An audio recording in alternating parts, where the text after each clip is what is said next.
pagi, Assalamualaikum warahmatullahi wabarakatuh. Alhamdulillahirrabbilalamin. Pada hari ini, selamat kepada kakak-kakak sekalian masuk pada masa pengenalan lingkungan sekolah, dan tentunya perubahan yang terjadi pada diri kita, grade yang naik pada diri kita harus kita sikapi dengan sesuatu yang lebih baik. Masa COVID-19 ini seperti kita sedang mengasah gergaji. Siapa yang terus mengasah, dia akan semakin tajam. Tapi siapa yang masa yang seperti ini, hanya diam saja, gak melakukan apa-apa, gak move on dengan keadaan, susah dengan dirinya, maka nanti akan semakin tumpul. Dan yang tumpul, pasti tidak akan terpakai. Maka masuk di tahun ajaran baru, menghadapi pembelajaran, apa yang harus kita lakukan?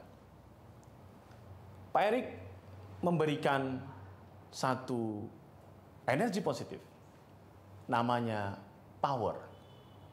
Power adalah singkatan dari positif, optimis, willingness, enthusiasm, dan reveal. Kelima ini, kalau kakak-kakak lakukan, akan semakin memperkuat apa yang sudah Anda kerjakan saat ini. Yang pertama adalah positif. Kenapa kita harus stay positif?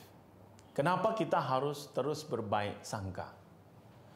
Dalam belajar, kita itu sebenarnya ada dua paradigma. Paradigma negatif, paradigma positif. Pertanyaannya adalah, kita mau ambil yang mana? Kalau kita susah dengan pembelajaran, berat, karena adanya faktor infrastruktur atau kuota, maka orang yang susah, orang yang nggak suka, orang yang marah, bikin status, nggak seneng, nanti simptomatis negatif ini apa hasil terbaiknya?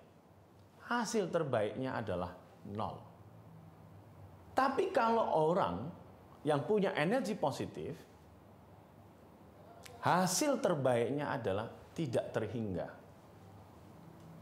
Karena yang namanya kebiasaan, menurut Paul Goleman, itu hanya butuh 21 hari untuk kita lakukan terus-menerus. Jadi kakak coba terus. Awalnya berat, coba lagi. Awalnya berat. Nanti 21 hari kita akan terbiasa. Kita awalnya tidak suka kuliah online. Kita tidak suka kuliah dalam jaringan. Karena faktor kuota, faktor jaringan tidak stabil. Tapi kita coba terus, nanti 3 minggu kita akan terbiasa. Yang menarik adalah, kalau terus kita lakukan konsisten, nanti 3 bulan, dia akan membentuk lifestyle. Belajar online menjadi lifestyle. Karena besok, ya, di masa yang akan datang, pekerjaan, aktivitas, orang akan terbiasa dan menjadi lifestyle dengan ini. Sisi positif membuat kita mengambil paradigma, pasti ada maksud mengapa situasi ini terjadi. Makanya mengapa kalau orang punya energi positif, ada 3 hal yang harus dia kuatkan. Yang pertama adalah sisi spiritualnya harus tetap dijaga.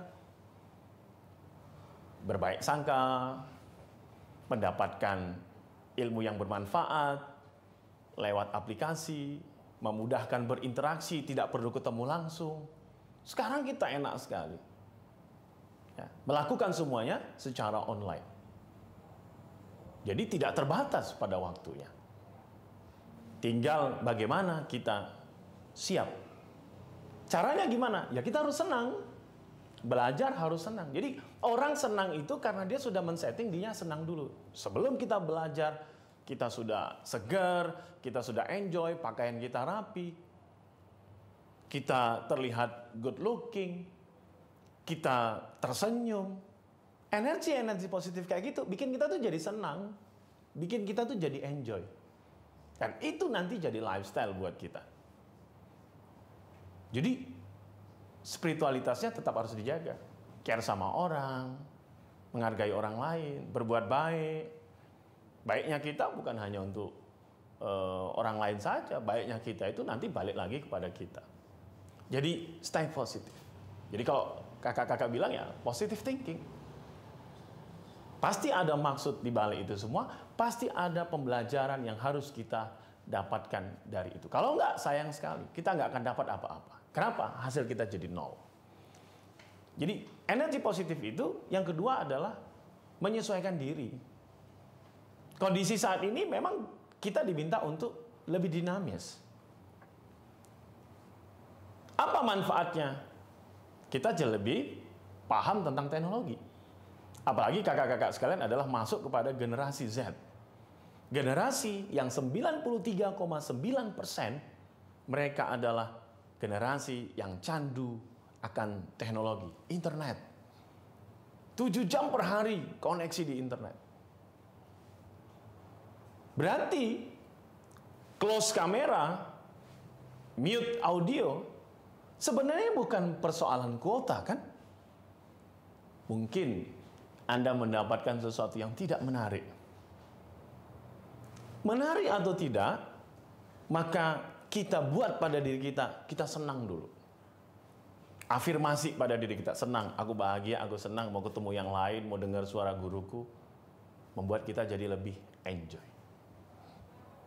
Ada satu syair yang disampaikan oleh Adera.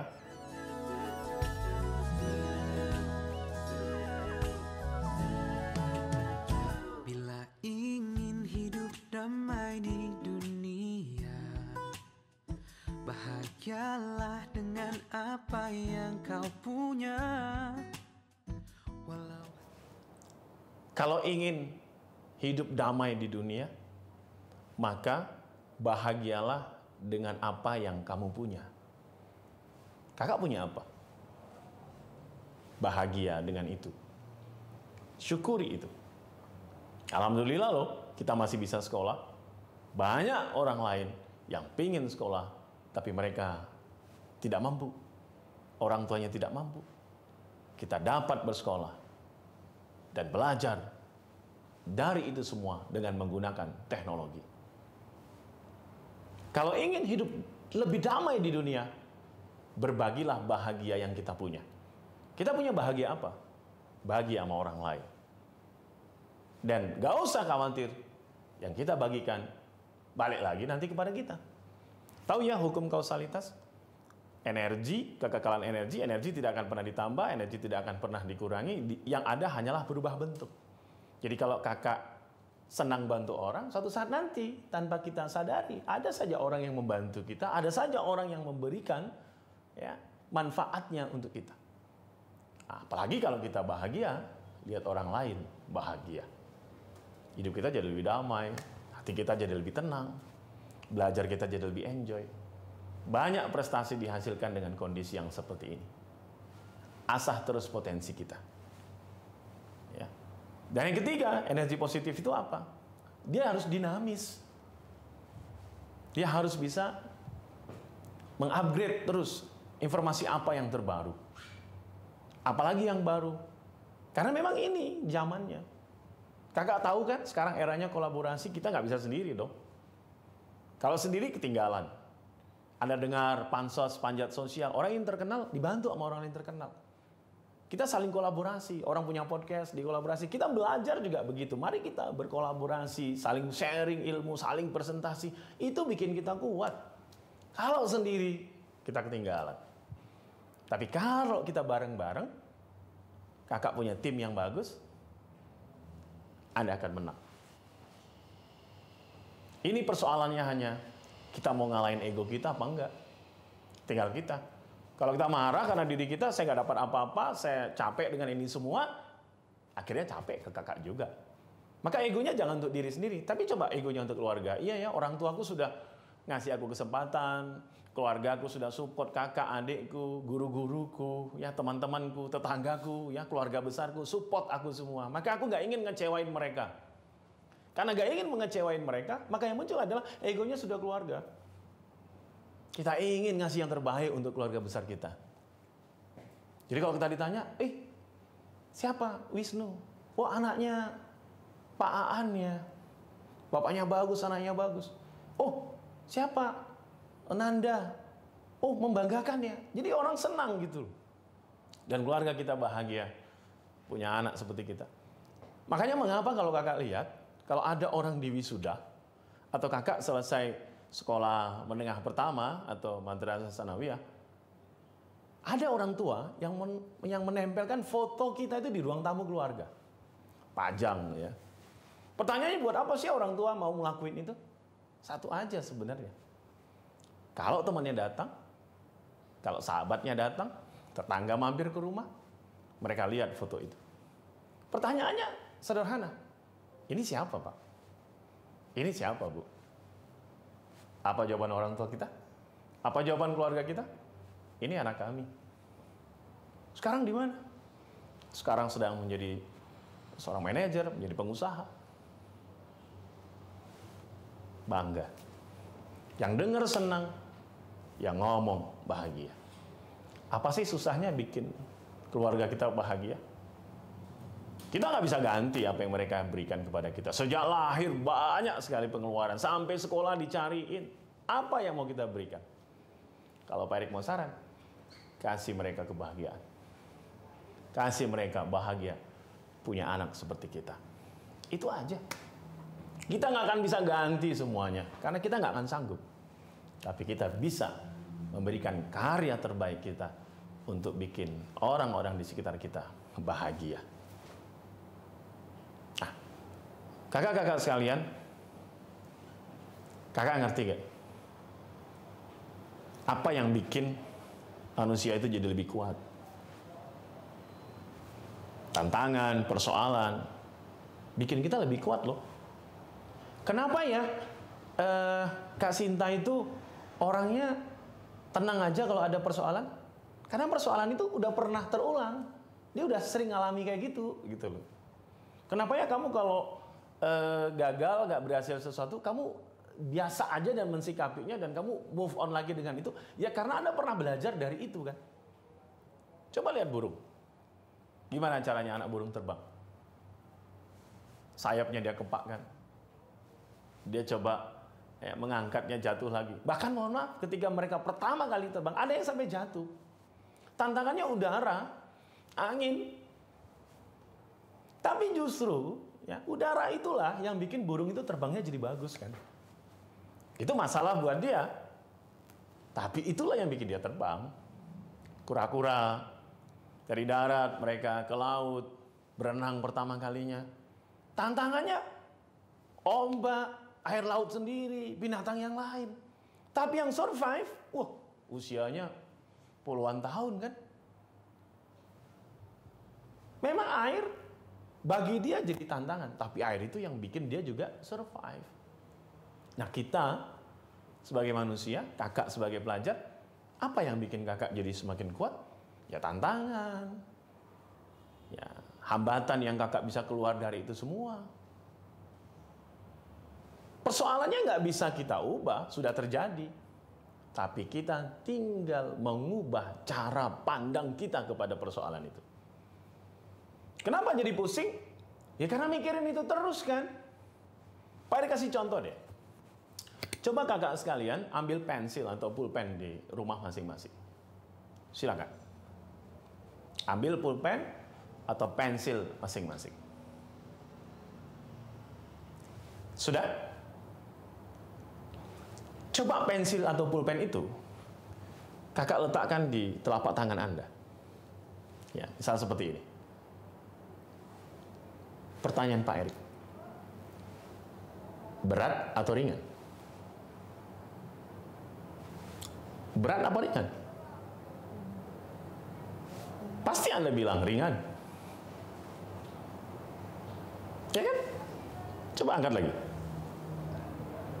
Kita letakkan sekali lagi. Berat apa ringan? Ayo. Anda jangan bingung aja. Berat apa ringan? Ringan kan? Sekarang pertanyaan Pak Erik adalah, kalau Pak Erik minta selama MPLS ini, dari pembukaan sampai selesai, pulpen ini diletakkan di tangan Anda, dan Anda baru boleh meletakkan pulpen ini setelah 1 jam. Apa yang kakak rasakan? Mulai pegel ya? Mulai pegel. Kalau 2 jam gimana coba? Mulai agak geram ya. 24 jam coba kayak gini. Sebulan kayak gini coba. Pulpennya bukan yang berat pulpennya akhirnya. Yang berat adalah pegel tangan kita yang megang ini. Kadang persoalan kita itu seperti pulpen. Seperti pensil yang kakak pegang. Mengapa jadi berat? Karena kakak megangnya kelamaan. Gak move on. Kepikiran itu terus. Seminggu teman-temannya bahasannya, headline newsnya itu terus. Kebayang. Capek kan? Lalu apa yang kita lakukan? Mengingat sesuatu hal yang wajar karena sudah tersimpan pada diri kita, pada pikiran kita. Ketika keingat, ya udah, letakin aja dulu. Gitu. Masa makan ingat masalah, sekolah ingat masalah, mau tidur keingat masalah terus, capek hidupnya. Letakin. Kebayang lagi, wajar letakin. Nanti lama-lama, gimana cara ini supaya tidak begitu berat? Kakak coba bayangkan. Adakah sesuatu yang pernah bikin Anda bahagia? Tentu ada. Pak, saya tidak punya kebahagiaan sama sekali. Tidak mungkin. Mesti ada rasa bahagia, walaupun hanya satu mesti ada rasa bahagia. Entah itu ditraktir temennya, dikasih kopi yang Anda senang banget, entah kejutan ulang tahun, entah itu disupport orang tua, entah itu Anda tertawa bahagia, mesti ada. Coba Anda ingat. Atau Anda pernah punya prestasi kan Kak? Di masa lalu, juara LKS, atau lomba riset yang Anda pernah alami, atau olahraga, seni yang pernah Anda rasakan. Coba, pernah kan Anda dapat gitu? Atau Anda menjadi seorang pemimpin, Anda menjadi leader gitu loh. Anda menjadi seorang yang bisa membuat teman-teman Anda itu menjadi orang yang hebat karena Anda. Anda menjadi leader yang hebat. Pernah kan? Nah coba, pertanyaan baik satu. Kakak bayangkan ya, dengan rasa bahagia di masa lalu itu, menjadi seorang pemimpin pada saat itu, dan merasakan kemenangan pada waktu itu. Apa yang kakak lakukan sehingga itu bisa membuat Anda begitu hebatnya?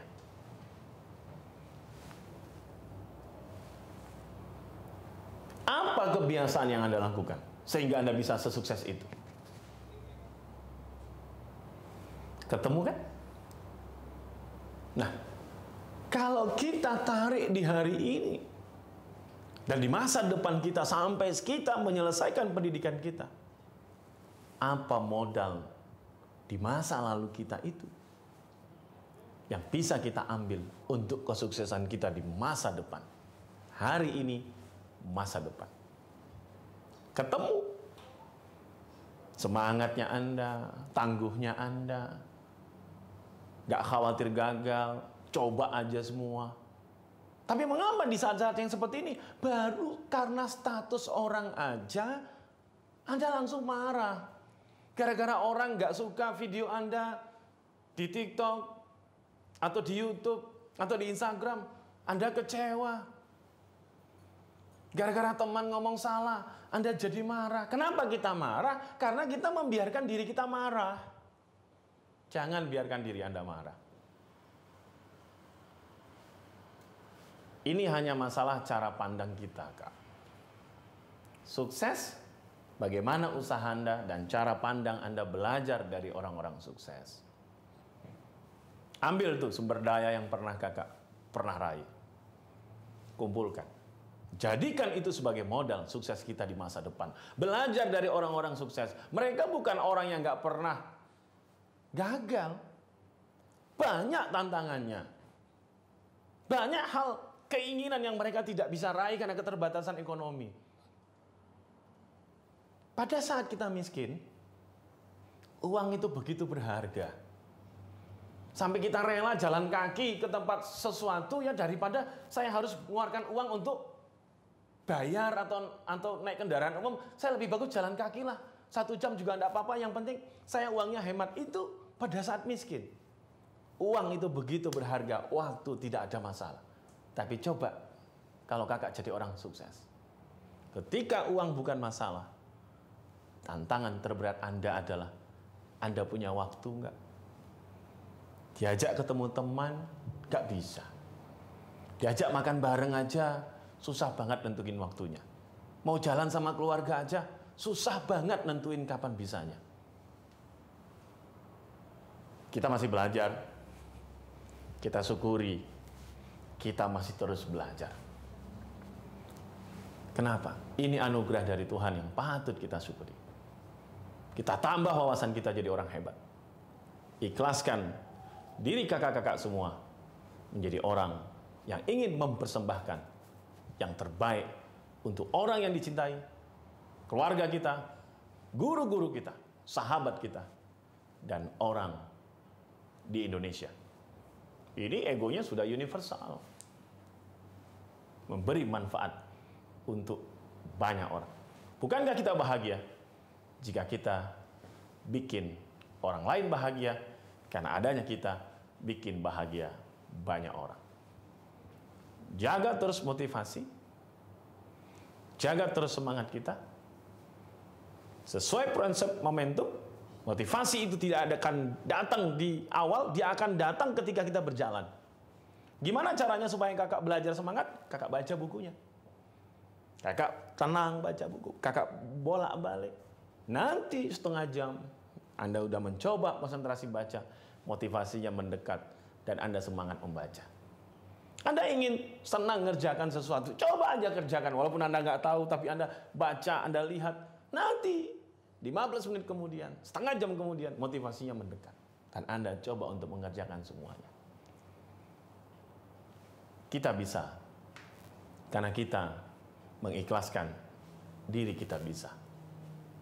Kita sukses, karena kita mengikhlaskan diri kita sukses. Belajar dari para tokoh, belajar dari para guru, belajar dari para inspirator. Pasti kakak punya seseorang yang menjadi inspirator kakak. Dalam agama, orang tua, atau siapa beliau yang menjadi tokoh nasional kita. Pernah ketemu? Pernah baca bukunya? Gak pernah ketemu orangnya? Atau baca biografinya? Atau lihat posternya? Atau suka nonton YouTube-nya? Coba lihat, mengapa mereka sukses? Pelajari, apa komitmen hidup mereka? Lihat bagaimana mereka bersikap. Kita bisa contoh itu. Kita bisa jadikan itu sebagai role model suksesnya kita.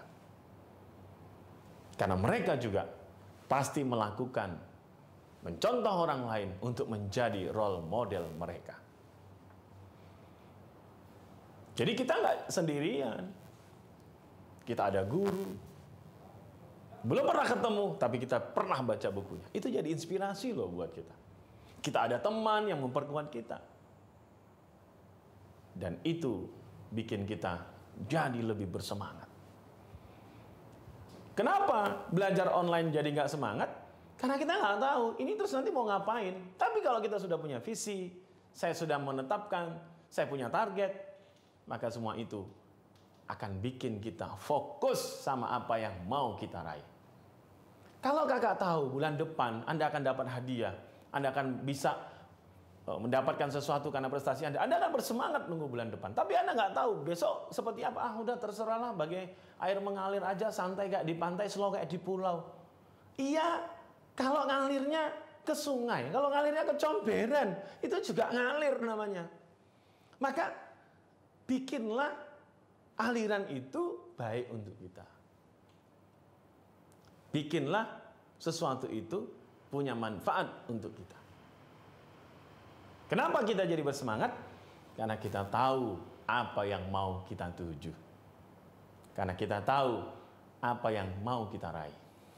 Dan karena kita tahu kita melakukan itu semua bukan hanya untuk kita saja, tapi untuk orang yang kita cintai. Keluarga kita, guru-guru yang selalu mensupport kita. Orang yang kadang kita tidak tahu, yang selalu memberikan penguatan kepada kita. Bahkan doain kita tanpa mereka pernah ngasih tahu. Kakak-kakak sekalian, masuk kepada sekolah yang baru, ke tingkatan yang baru, membuat kita masuk kepada level berikutnya. Masuk kepada tantangan berikutnya. Nikmati proses itu, senangi semuanya. Buat diri Anda bahagia. Itu adalah bagian yang harus dilewati untuk meraih kesuksesan diri kita. Sumber daya yang pernah kita alami kesuksesan, rasa bahagia, menjadi pemimpin, bahkan kita pernah menang. Ingat kembali, oh iya, aku pernah menang. Oh iya, aku pernah merasakan rasa bahagia. Munculkan hari ini, jadikan itu untuk modal sukses kita di masa depan. Selamat untuk pendidikan yang kakak tempuh saat ini. Banyakin teman, banyakin kolaborasi, buka wawasan, sesuaikan diri kita. Yakinlah yang kita lakukan hari ini tidak akan pernah sia-sia. Siapa kita besok bergantung kita bagaimana hari ini. Dan bagaimana kita di masa depan bergantung apa yang kita lakukan hari ini. Karena masa depan adalah akumulasi dari hari ini. Dan hari ini akan terakumulasi menjadi sukses kita di masa depan. Banggain orang tua kita, banggain guru kita, banggain semua orang yang pernah mensupport kita. Bahkan orang yang nggak ngerti, tapi kita tetap mendoakan mereka. Dan energi positif itu akan terus menjadi power hebat untuk kita semuanya. Sehat dan sukses selalu. Saya Rekri Saputra, selamat buat kakak-kakak semua. Assalamualaikum warahmatullahi wabarakatuh.